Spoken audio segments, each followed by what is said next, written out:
Right. It does make me laugh. Thank you, Bill, for making time to join me on our video podcast, because we're video as well as audio, and we're going to be talking about audio and radio. And the first thing I'd love to know is just a bit about the history of radio stroke podcasting as it's kind of now become, and as something for an audience of people perhaps more focused on screenwriting, who maybe not have thought enough about the opportunities to write for sound. Okay. And where I come from, Susie, I don't do it in saying that you're going to have a hit radio show. I say it's a platform that you can create that's easier to do because it's just audio, and we can go through all the details of that, and what you use it as and what the streamers use it as. And we don't do anything now because of where we are. The streamers will take these audio shows and convert them to video. Because if you look at the history, and this is something because I teach this at UCLA and I got involved in it and I did a column, and all the different platforms creators can use to help get their voice or what their passion projects out there. And when audio came along, which is not that long ago, in terms of the present incarnation, uh, you got to realize that in the 30s and 40s, everything was radio. Everything. I don't care. I can't speak for England, but certainly in the States, whether you're looking at Dallas or Western or Bob Hope, or everything was, there was no television. So everything was radio. And when the 50s and 60s came along and they said, we got this thing now called television, what are we going to put on it? Right? So they said, well, why don't we take our radio shows and convert them to TV? And that's what happened.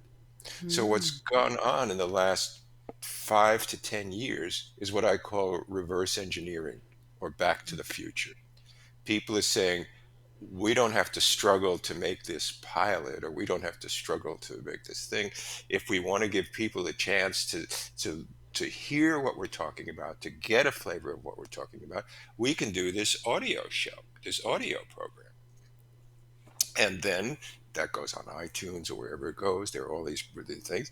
And then what happens is the streamers, whether it be Amazon or Netflix, and there are examples of it, will listen to these audio shows and they'll look at the following of these audio shows. And just like in the 50s and 60s, they will go, hey, we could make that a video show, or we could make that a movie. And so that's the way I look at it. It's a step to something else, not necessarily to be a hit radio show. And is Does that that make actually happening now? Because this is music to my ears. Because Bill, it's absolutely not. happening? Yeah, it's completely the plan that I've got for my next feature. Well, Is no, yeah. it's happening now, and I'll tell you. That's why when I teach it, and I wrote a column, and it's part of my book, Automatic Pilot, in terms of strategy, in terms of process. The thing is that it's got so many benefits to it because of the technology we have now. People love the idea of not being tied to a screen. People Mm. love the idea when I tell them about this thing called scripted audio, or what we used to call radio, as they say if you're old enough, is you can be shopping and listen to it. You can be driving and listen to it. You can be at the gym and listen to it. You're not tied to a screen. And if you go to scripted audio, I mean, there's hundreds of projects that are audio projects now, and it's great for fiction and nonfiction. Mm. You can do documentaries, just fabulous platform for that, and they're much easier to do now. In the old days, the 30s and 40s, or whenever they were doing the radio shows, um, they had to be recorded live. Well, with the technology you have now, you don't have to do that. You can record it at your own time or whenever you want, because you can do it. You can do it on either a better platform, or you can do it even on Zoom because you're just doing audio, and you record it. And you don't have to. In the old days, if there was a horse galloping, you had to insert that whenever it came in. You don't bother with that now.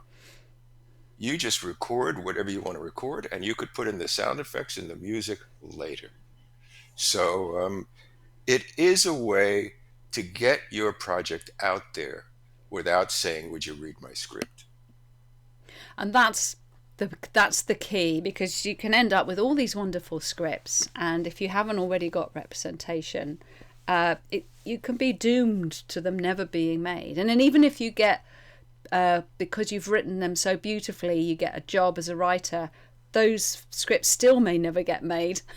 So to be Well, that able to happens all the actually time. get them made because you adapt them for audio or create them initially for audio, I think that's a very exciting thing, and I don't think it's something that a lot of screenwriters are particularly conscious of at the moment. What Right. is that the same in the States, or is that kind of something that people are really realizing? Oh, we should be writing for sound and then as well as doing visual Well, screenplays. more people are, but the thing is that there's a difference again, and I can't speak for how the industry is where you are. Um, there's no guarantee anything's going to get made. You know, there's nothing. I mean, you could get paid $3 million for a script that they'll never make. Mm. So there, if that's your concern, if you're going like, well, I'm going to write this script, and if it doesn't get made, I'm gonna jump off the cliff. Um, there is no guarantee anything. That's the Mm. way the business works, right? The only thing you can guarantee is when you write a book, you can self-publish.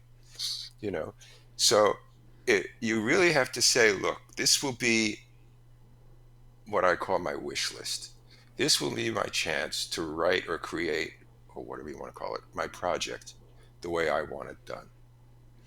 After that, you have no control over it. None. Mm. All right. But this is your chance. And it certainly, as a writer, I find the most fun I have is when I'm creating something not by dictation. Mm. When I'm creating something that I'm passionate about. Don't do something if you're not passionate about it. And and that's what I help other writers do. I don't When I work with writers, I don't tell them what I want them to do, or I don't tell them how I would do their project.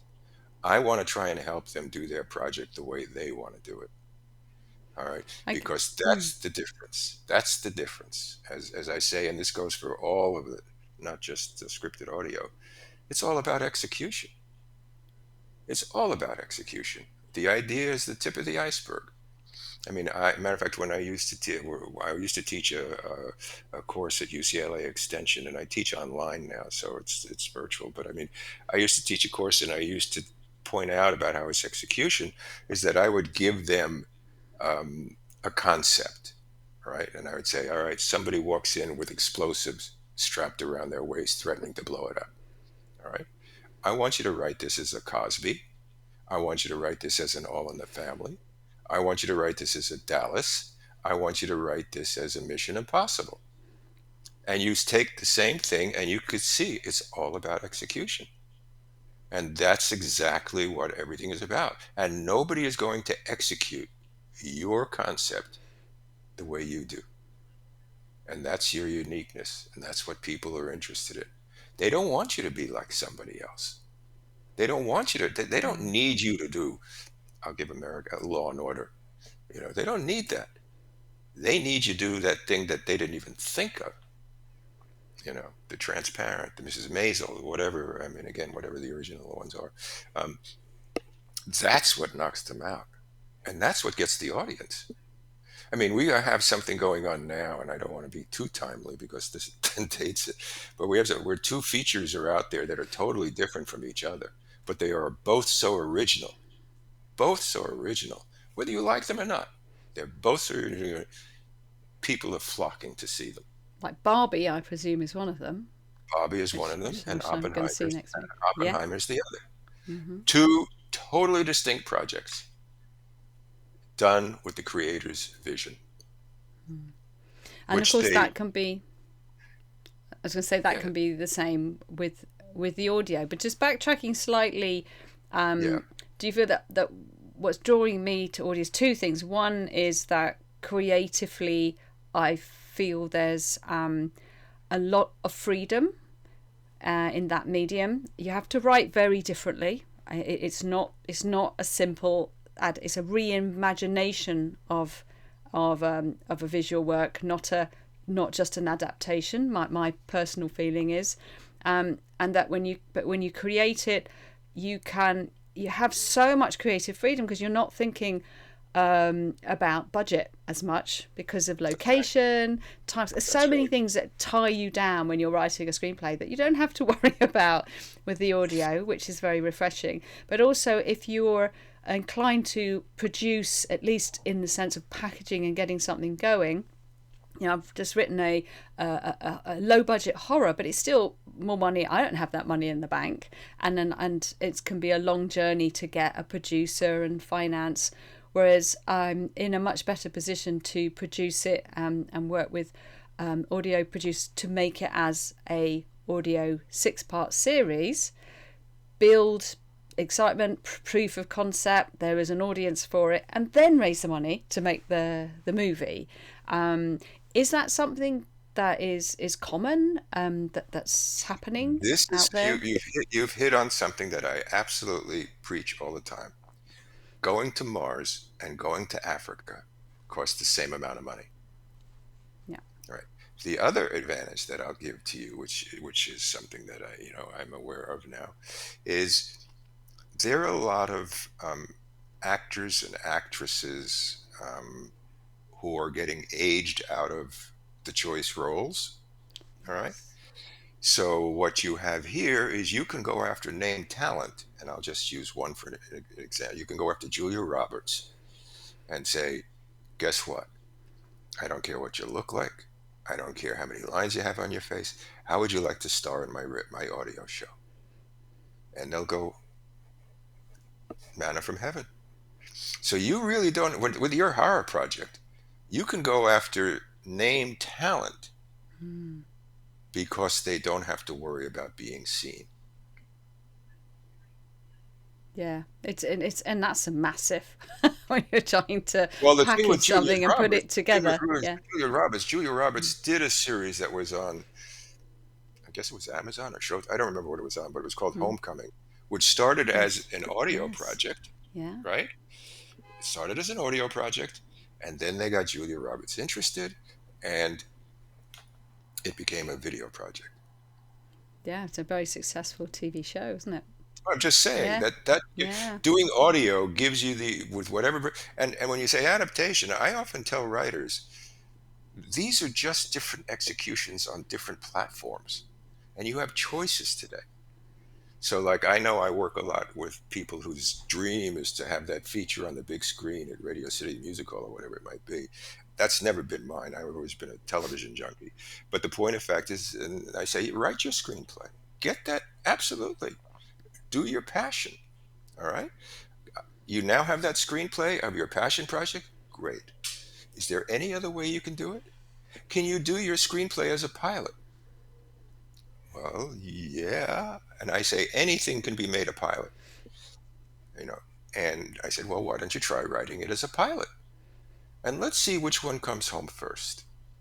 I'm not trying to, As talk you long out. as you got as long as you got your story engine, of course. Well, that's it. It's I yeah, mean, but yeah. again, the main elements will probably be the same, whether it be the Mm. main characters or the theme, or the Mm. plot or whatever.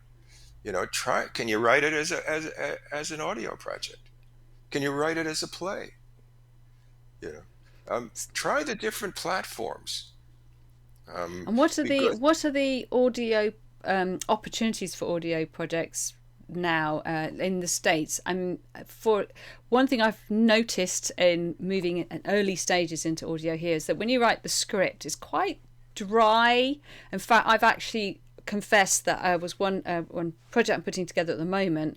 It's adapted from a short film, so I've sent the cinema screen short film and say read that first and then read the radio bit because I'm finding that a lot of people who, especially if they're not used to doing audio radio, are struggling to really hear it from the script, from what's on the is this your page. screenplay or you're taking somebody else's screenplay?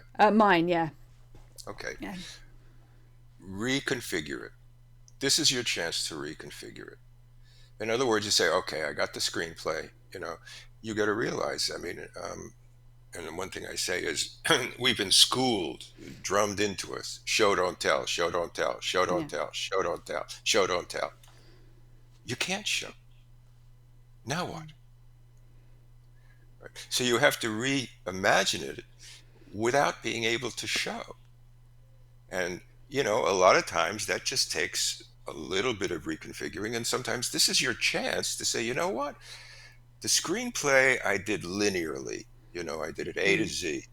If I'm doing the audio project, this is my chance to reinvent it. What if I did it non-linearly as an audio project? There's big Don't tie, changes. It's been really don't exciting. tie your, Yeah. yeah, don't tie your hands. Yeah. This is your I've chance really to, enjoyed it. yeah, this is your chance to absolutely execute it in another platform and make whatever changes you want. But when I You know, find that when you're getting someone to read it, though, because most people who are used to reading scripts read the script and it's kind of I you wouldn't, see it on the screen in front of you in a sense. But no, with an I audio wouldn't, script, yeah, it's I wouldn't it even do it because your whole point of an audio script is I don't want anybody to read it. you want them to hear You it. know, Yeah. I want them to hear it, even if it's a rough hearing. It's Mm. sort of like even if you're doing a reading, shall we say, with actors that you get, and Yeah. that might not be the final actors or whatever it might be, or you put in temp music, or you put in temp Mm. sound effects, or whatever it is. You Yeah. know, again, and what I point out to people is when you now approach somebody or some entity and say, "I did this audio project. I have a half hour or whatever it might be." Track of it, an edited track of it with music. Um, and I will often tell people that once you have that, why don't you cut it down to a 3-minute trailer? So Yeah. what you're going to query people with is say, look, I have this project that might be of interest to your company or what you do or anything like that. I have a 3-minute trailer of it. Um, would you be interested in hearing it? All right. Now, you're more likely to get somebody, and these are the development people, you're more likely to get somebody to say yes than if you said, would you read my script? Yeah. Right. And not only that, what I point out, and as I learned as I went through this, is if that happens, and again, I don't know how it is in the UK, you cut out this step called coverage, which Mm. is which is Yes. absolutely a killer, a killer, because you Mm. think you're submitting something to Jerry Bruckheimer and he's never seeing it, you know. So if you have something that you say, would you listen to this 3-minute trailer or whatever, um, you're dealing with the person. If the development person listens to it and says, "Oh, I like that. Let me pass that along to my boss," you know.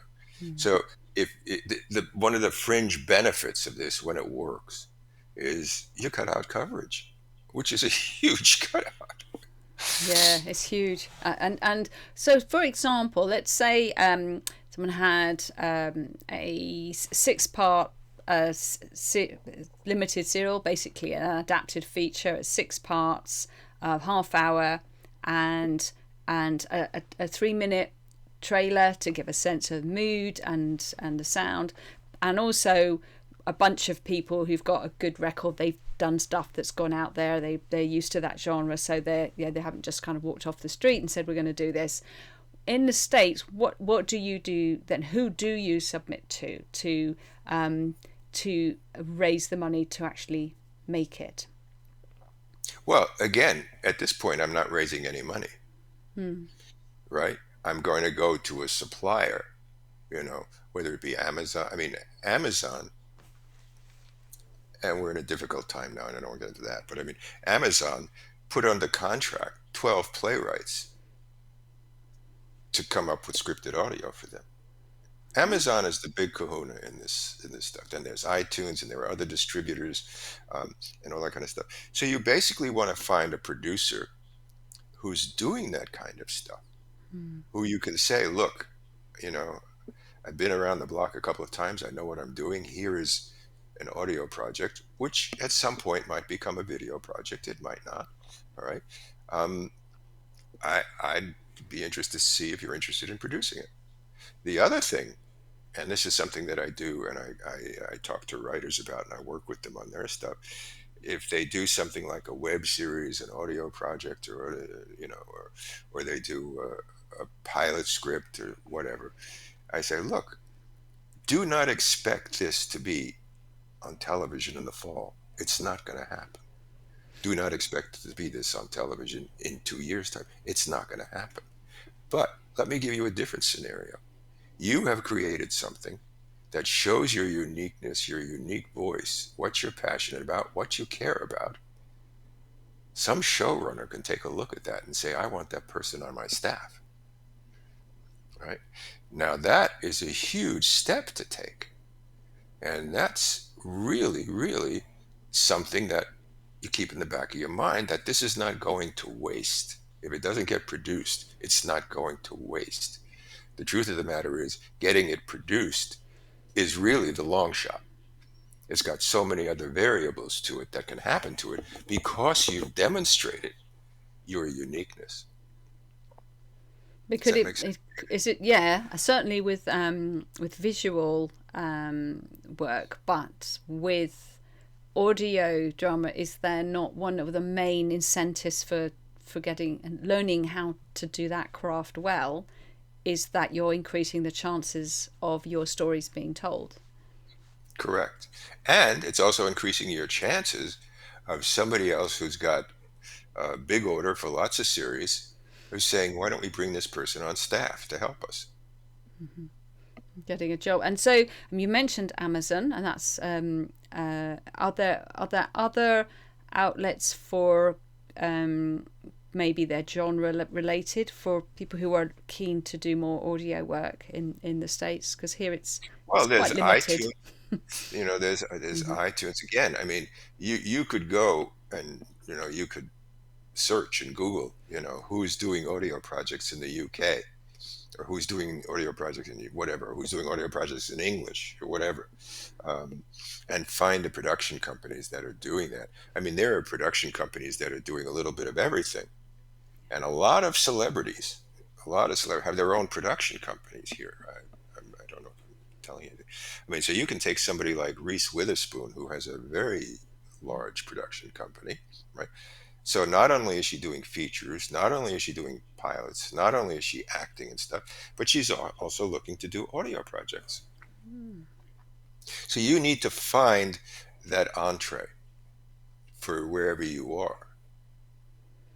And when you were saying earlier about one of the benefits of audio is you can be doing other things, and I think that's certainly true for unscripted, and it's what we're kind of used to for scripted. So my question is that one of the areas I'm interested in is binaural. They call it 3D sound, very immersive.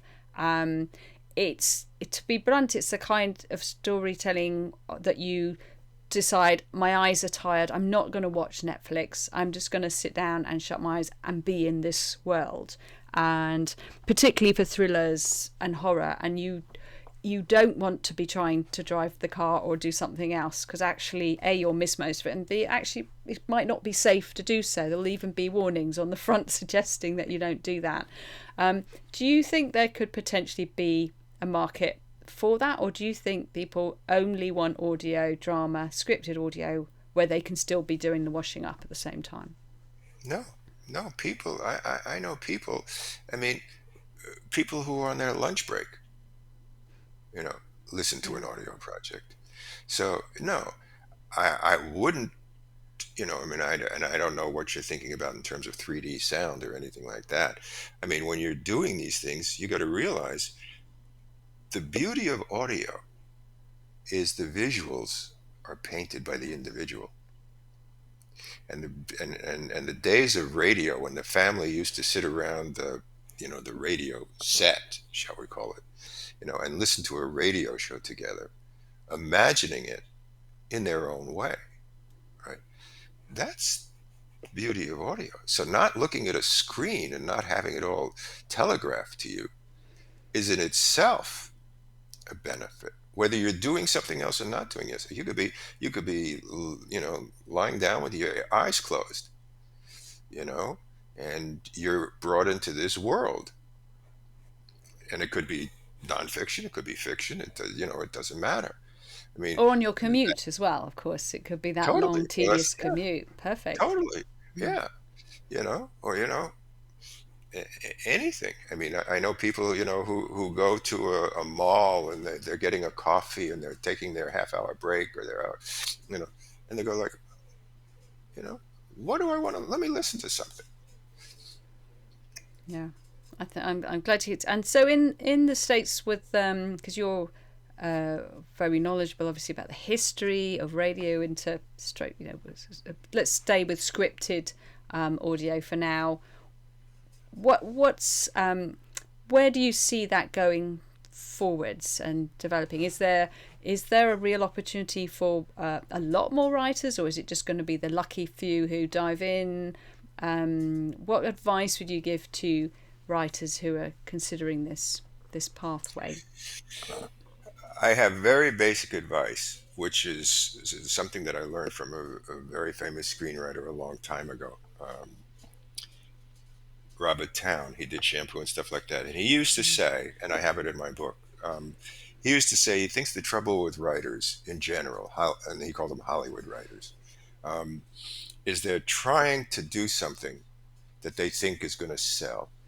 They're trying to do something like who's going to want to be in this. They're trying to do something is who's going to want to produce this, right? That kind of thing, which immediately straitjackets you, right? He said when we sat down to write the movies that we wrote, whether it be Chinatown or Shampoo or whatever you want to, all we said was, what do we want to see? What's out there that's not there that we want to see? Right? So I would just transpose that and say, as a writer, your best chance of being heard is to sit down or do whatever you do and create something that you want to hear in the most original and unique way. Don't run away from it. Don't try to be like anybody else. You know, be your own uniqueness. That's what gets you to the top of the pile. They don't need you to do something, even if it's a passion project, that other people are already doing. You know, and you really need to be unique. And one of the things that I use as examples, and this could apply to audio projects as well, is the procedural is probably the biggest genre out there.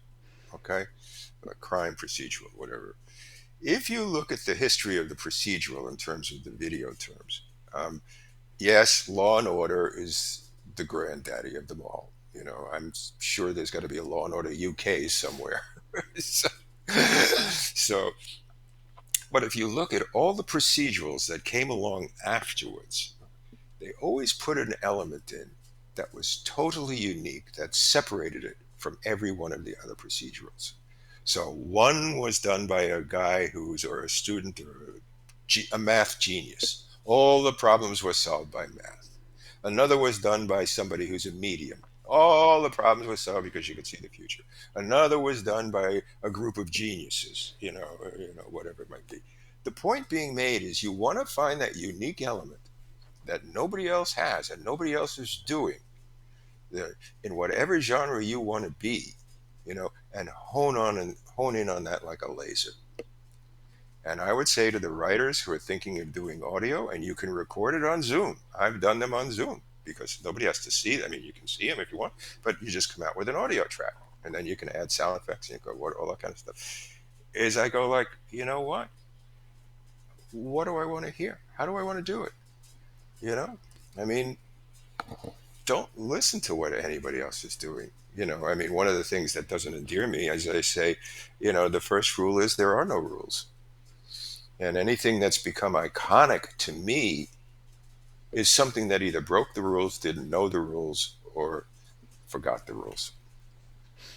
And on that basis of no rules or rules are there to be broken, nonetheless, when as a writer you're moving from visual storytelling, show don't tell, to audio, where you're not going to rely on a voiceover to tell you what's going on, which a lot of it does. If you're Hmm. really going to immerse someone in the drama and let the story tell itself, which is difficult to do, and what is the advice can you give to Right. What are the common mistakes that you see for people transitioning from visual to audio, sort of sonic storytelling?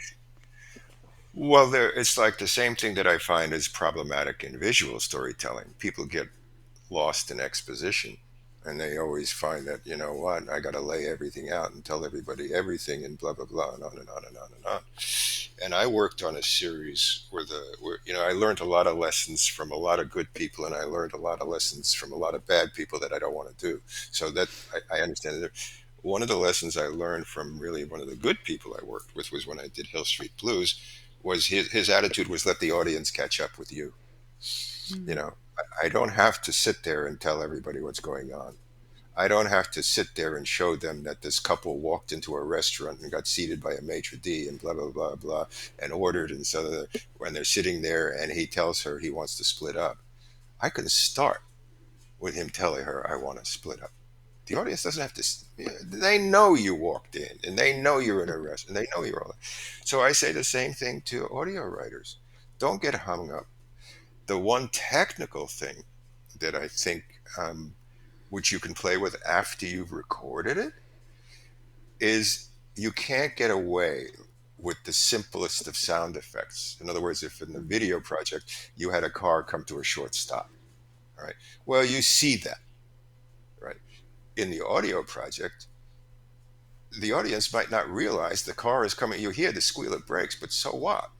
Well, they hit some garbage cans, or they hit a sidewalk, or they hit a this in terms of audio terms, so that you're emphasizing and making sure that the audio effects that you're putting in are enough to be understood. So you're just sitting there and saying, what if I can't show? What if I were blind?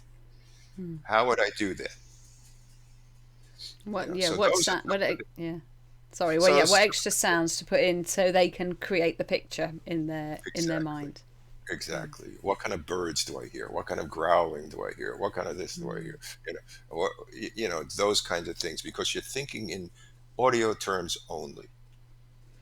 And do you think feel that I've noticed with things that I've listened to that are just normal stereo but good quality dramas, that the ones where when they're outdoors.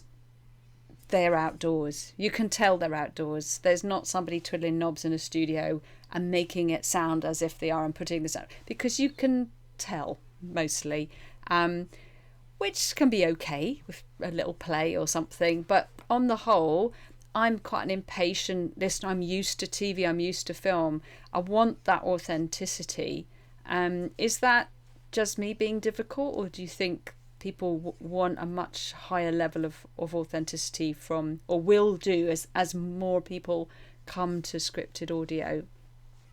Well, sometimes authenticity is not enough to get the message across.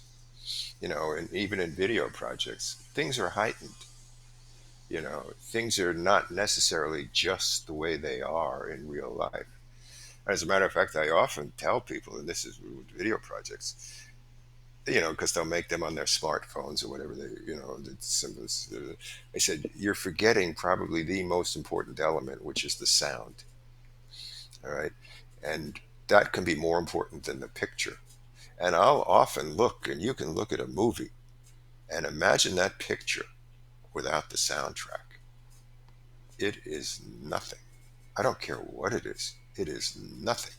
So the soundtrack is really primal, and you really have to focus on that. So if you're outdoors and you want to communicate that I'm outdoors, just being authentically outdoors might not be enough. You might need to put in some barking dogs or whatever it might be, um, to communicate the fact that we're outdoors. Yeah, make sure people have a sense of place and where they are, because if they get lost, Yeah, they'll leave. yeah, There's yeah. you've got And very time little time. Mm. time of day is important. Do I hear a clock, ticking? Do I hear, an alarm going off? Those kinds of things, which are very, very telling. Yeah, because you could And see in an instant, you don't have but to have an actor saying, "Guess what? It's 6 o'clock in the morning." no, No. There have been those have been things that have done in the past, but hopefully Yeah, no no, more. I'm just Um, saying, those are the kinds of things that you want to try to avoid. so with the you does it teach at UCLA? You've written a book, which I hope that when I send you the links to this, you can put some links in so people Oh, can sure. access all of that, which would be lovely. Would you is there a training for creating scripted audio drama? I mean, I've done a Well, master's in I'm screenwriting, but we didn't do yeah, anything about audio. yeah. Well, I mean, UCLA has been good to me in the sense that they've let me create my own courses. In other words, I don't necessarily have to do. They have like the regular syllabus courses, like screenwriting 101 or TV writing 101, which you're basically following their path. But when I approach them and say, look, when web series came along, why can I do a series on it? They said, sure, do it. So I was able to create my own course. And the same thing happened with scripted audio. Now, um, I am scheduled to teach online a scripted audio workshop in the fall. Mm-hmm. So, I mean, I certainly can send you the link to that when that gets posted. Um, and anybody can take it from anywhere. And that's one reason I Perfect. like teaching online, is that I love having students all over the world. Is where, my friends who teach, we're not really teachers, we're professionals who teach. Um, they say, oh, I couldn't give up the classroom and blah, blah, blah, and the face to face. And I said, I'm not telling you to. It's a different experience. All right. But just realize that my students do not have to be in LA.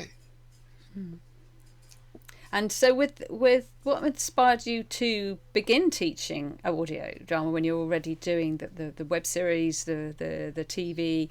What made you go, right? I want to teach audio drama, audio Because I think it storytelling. was another way that I can share with writers how, or creators, how they can get their work or their voice or their tone or their style um, exposed without going, well, I'm never going to get this pilot made. you know well, you're still a funny person, or you're still a drummer. You're still, yeah, again, why don't you show what you can do in this configuration? Nobody's going to do it like and that's the thing you have to hang on to, and don't shy away from doing it differently, doing what you believe in. you know Writing and creating, to me, is a trial by error process. I tell people, I said, nobody's more surprised at what I wind up with in something that I'm writing from start to when I wind up than me. You know, from where I started and thought it was, when I go through and I say my first draft might be the 13th time through, and that's my first draft. I said, but I see what happened to it. Whereas a lot of people sit down and they only start when they know every answer. And I I go, do no, this sort of in the middle, like because I've been kind of documenting it as part of the PhD I'm doing at Goldsmiths, which is basically a fantastic opportunity to write a horror a screenplay and then turn it into a binaural audio. But it was like, I absolutely didn't start writing until I had it all plotted out, all planned out, thought it through, and then I recently. On this draft, redrafted it, but I went right back to the beginning because all of that had changed as I wrote it. Because once not you only start to write that, everything and it grows and new things happen, and then you realise that old structure doesn't work anymore because it's a different film now, and you have to go back again. I titled my book, which is just a process book, and I can tell you, called Automatic Pilot. Mm-hmm. And the reason I called it Automatic Pilot was simply because I understand that an airline pilot, an aviation pilot, has to go down a checklist before he takes off, so the damn thing doesn't crash and burn. Yeah. I said, I think pilot writers should have to do the same thing. Before you start writing the script, this is the step list that you go, the checklist that you go down is your chance to put in all your options that don't cost you anything. And don't give me just the first thing you think about. Put that on the side and give me something else. Put that, because as soon as you go to an element, and I can give an example. One of the subcategories that I talk about is location. And somebody will say to me, say, you know what, I want to do this thing about growing up in London. It's these two British kids, whatever it might be. I said, that's fantastic. It's a great idea. I love it. Where else can you set it? What are you talking about? It's these two British kids growing up in London. Got it. You can put it. You can always come back to that. All right. Where else can it be set? Oh God. Okay. I guess it could be set in Paris. Great. You got two British kids growing up in Paris. It's a different project.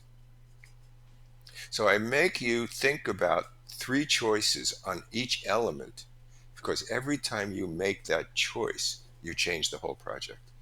Yeah, that's really good. I like that. Yeah. And that's what the book is about. The book is just a Mm. step by, this is step one, this is step two, this is step three. Don't go to step two until you did step one, you know. And the same thing with characters. You say, well, my two main characters are the senior citizens. I said, I love it. They're hysterical. They're senior citizens, blah, blah, blah. Who else could it be? What do you mean? They're senior citizens. Who else could it be? I don't know. Could be this gay couple. It's a different project. Yeah. Same theme, same concept, same everything, different project. Really good. And all of those, that, yeah, you want to be getting all of that clear before you start diving into those scenes, because then That you doesn't mean fall. you can't Yeah. change as you go along. Yeah, But absolutely. too many people start writing the script and wind up Mm. in page 20 and say, I have no idea where I'm going. I have no idea who my character. I have no, and they haven't given themselves choices. Mm. And this I learned from a producer who the very first thing I worked on, which is a long time ago, was a thing called Barney Millie. He used to say, the choices you make are going to be the ones that are closest to the surface. I want you to Yes. dig deeper. Just take that one that's close to the surface, put it on the side. Doesn't mean you're not going to do it. Just put it on the side, dig deeper, come up with another one. And he says, great. Oh, I love that too. Put it on the side, come up with another one. Now that when you have three, which is your favorite? Invariably, it will be not the first one. Mm. And because you're digging deeper, and and you want to come up with something that's more original, because it's not the first thing that you come up with. It's a great process. With your own career, where how has story audio, scripted audio, fitted into your own career? My own career, it's fitted in the sense that I take a project like I have a feature not a 2 hour project, right? And I try it in the audio platform, as that. Plus, the fact is, most of what I do in audio, besides writing about it or teaching it or helping with others with it, is the fact is that I want to try and give because there's so many more things than what I can personally do. Like if I can do two or three projects of my own, all right, that's a lot. Whereas if I can help four or five or six other writers, you know, Mm. with their projects, I find that very rewarding.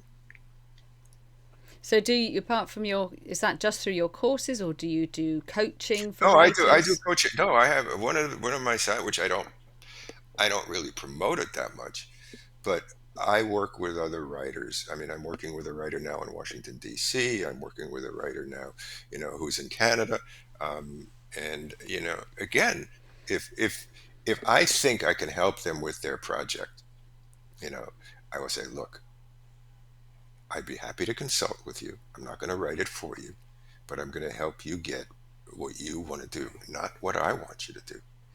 All right, what you want to do. And I remember, I'll give you an anecdote. A producer at Paramount called me in to say, "Would you help us with our project, this with our pilot?" And I said, "Sure." And she said, "I'll tell you what we'll do. We'll write the first draft, and then you can tell us how to fix it." And I said, "No, that's antithetical. That's antithetical to what my process is. I'm going to come in on day one, and we're going to build it until you're ready to write the script, and then I'm gone." And did they go with that? Oh yeah, yeah, yeah, yeah, yeah, That's good. yeah, That's good. yeah. Because again, I'm not. Hey, see, I'm not gonna. Somebody for me, it's a much easier process to build the building from the ground up Mm. than to remodel. you know. So I'd rather be there when you've got, barren land and you're Yeah. starting to build, and you want a 3 bedroom, two, whatever it might be, then you're showing me a 3 bedroom house and you go like, how can I make it four? You know, and that to me is the harder process. It's And you're that's moving also the. to me, it doesn't get you really the most original or the most unique thing you can get. Because So, you and all that's you've why got I all also, you've got all you've got are the pieces of the puzzle that are already there instead of what they could be, which is much yeah, better. If I yeah. want you to go back to that step one and say, this is the concept that I want to do. And I say, okay, what other concept would you like to do? You know, what other concept? And you say, well, this is my favorite. And I've had people, because I always say, I don't want you coming in with a finished project to the class. All right. Doesn't mean you can't. I'm just saying that's not my preference. It's your class. I said, but I think you'll get the most value is if you start with a blank slate. Even if it's taking what you got and say, look, I'm going to put it through the eraser for now. I And have the when hard when copy. and when someone comes on your class in the autumn, in the fall, are they learning just general principles, or will they be encouraged to be working on a project? And if so, Totally. would No, that be a totally. 15 minuter? Would that be a Yeah. series? What Yeah. kind of Well, project?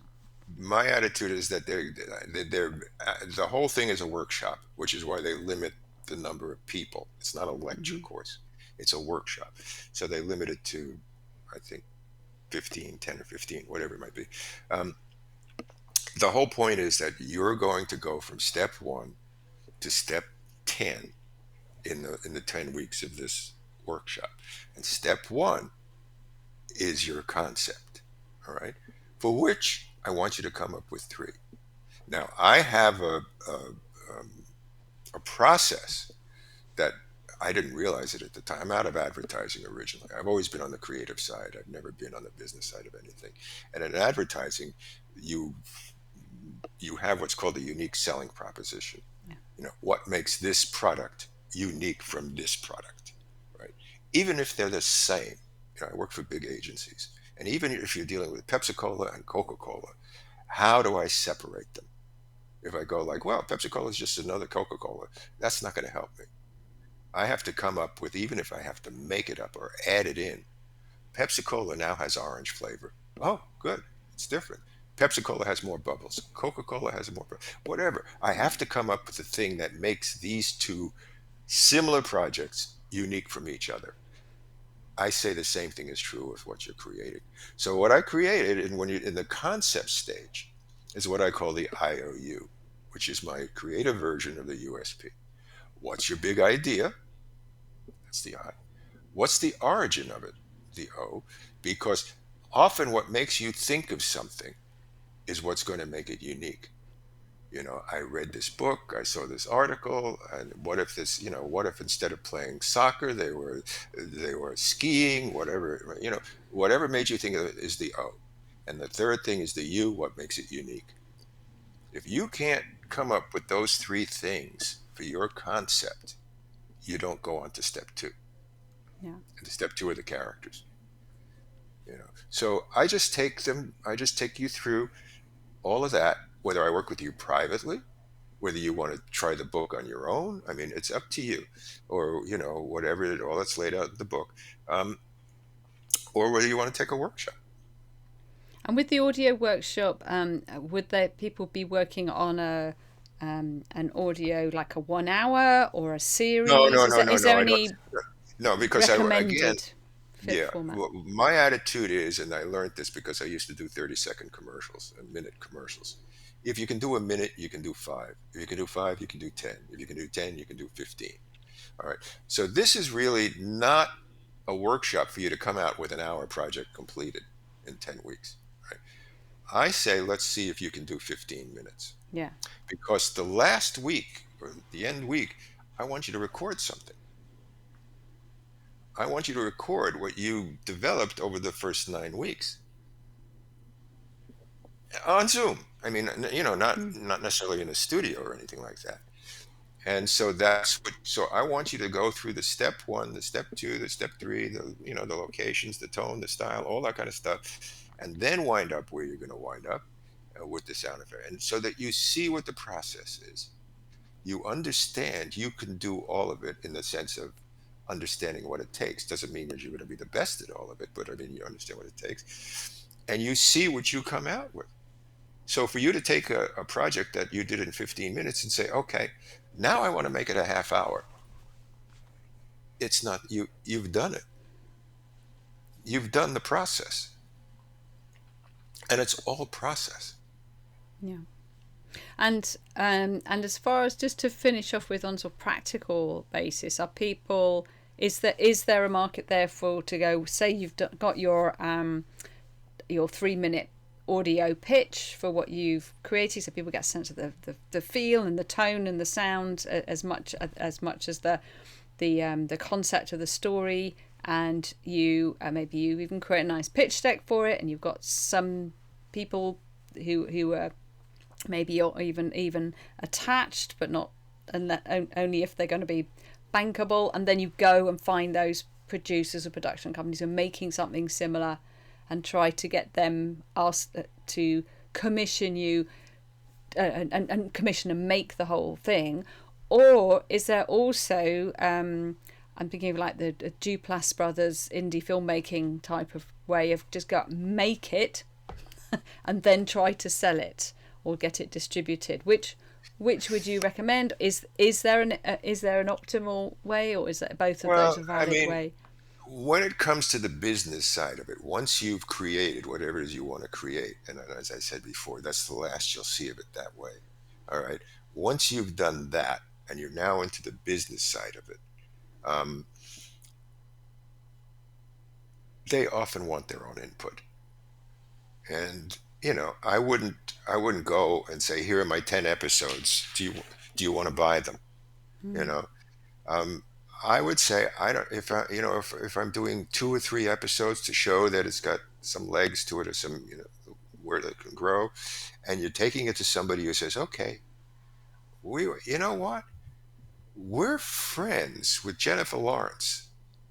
We think we can get her interested in this. You go, fine.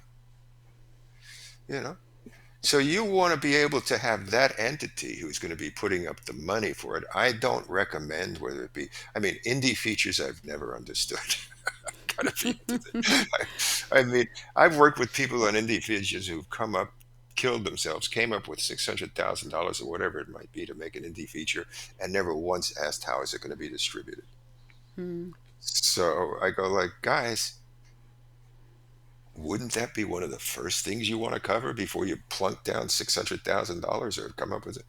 So anyway, indie features is not my world, and there are people doing it, and good luck to them. But in television, you never put up your own money. I'm never going to do 20 episodes of a series of my own with my own financing or whatever, it's anything like that. I'm going to do whatever it is I do for 2 or 3 to show what it is that we're going to do. And the truth of the matter is, when you go to these places, chances are they're going to say, we have somebody we want you to team up with. Yeah. We have somebody who we have that or the Duplass brothers, whoever it might be, who I think would be good for this project. We want to team you guys up. Of course. So to finish with, what do you have any sort of overall advice for filmmakers who I'm thinking of all those writers who've already got a good portfolio together. Maybe they've had a short film, they're pushing to try and get things made, but as we said earlier, those things may never get made. And to would you encourage them to go through that portfolio and think, how could I reimagine this as audio? Is this being a well worthwhile exercise for them to do, or would it just be, um, Uh, is it you worth their know, time? That's what I'm asking. again, I mean, if they have something let's just start fresh. They have something that they don't, it's a big production, that they're Game of Thrones. They want to do Game of Thrones. I go, guys, guys, guys, look. You can sit down there and you can do a pitch deck for Game of Thrones. You can do this, you can do that. Why don't you think of it as an audio project first, right? You're not hampered by anything, you know. And Game of Thrones as an audio project will be very interesting, right? And then somebody might come along and say, "Oh my God, that is so good. Do you know I could see that on the big screen?" So that's, I would say, what it is you want to do. And as I try to emphasize, my own personal goals and what I try to impart to others, because I don't have any expertise in independent features, is think about getting on staff. I mean, that's a great career move. And even if you're into things that are original, once you're on staff, you will have a better hearing for things that you do that are original than if you're coming in from the cold, you know. So if you can write a passion project, and I always say when I start with, creators, or I don't care what they are, create a passion project. There is no right answer to what is your passion project. It's whatever you say it is. All right. Create your passion project. Get a hearing on your passion project, because that's where you want to wind up. Do you really want to write a horror script because you think horror is the biggest genre, and then you're going to wind up in the horror lane and you don't want to be there? Where you want to be in the sitcom lane. So why are you doing this horror project for a passion project? I'm not saying for hire. I mean, for hire is something else, but certainly in the States, and you get typecast very easily. Mm. I mean, I did a lot of horror stuff that, it was not my genre, and I got typecast in it. So that's the only thing I tell to writers who really are into the craft and process of it. If you're just sitting down to write something to say, this is going to sell for $2 million, don't waste your time. Yourself. Well, it's nice to meet you, and you were on Thank Let's you. Do Lunch, right? I was. That's where I met you. It was a great meetup. I really enjoyed that. So, but yeah, when you started talking about the audio side of things, I was just very keen to interview you, and I'm really looking forward to seeing all of those links that you're going to share with me. I Thank you will. so much. Take care, Thank you my so friend. much, Bill. To be Bye. continued.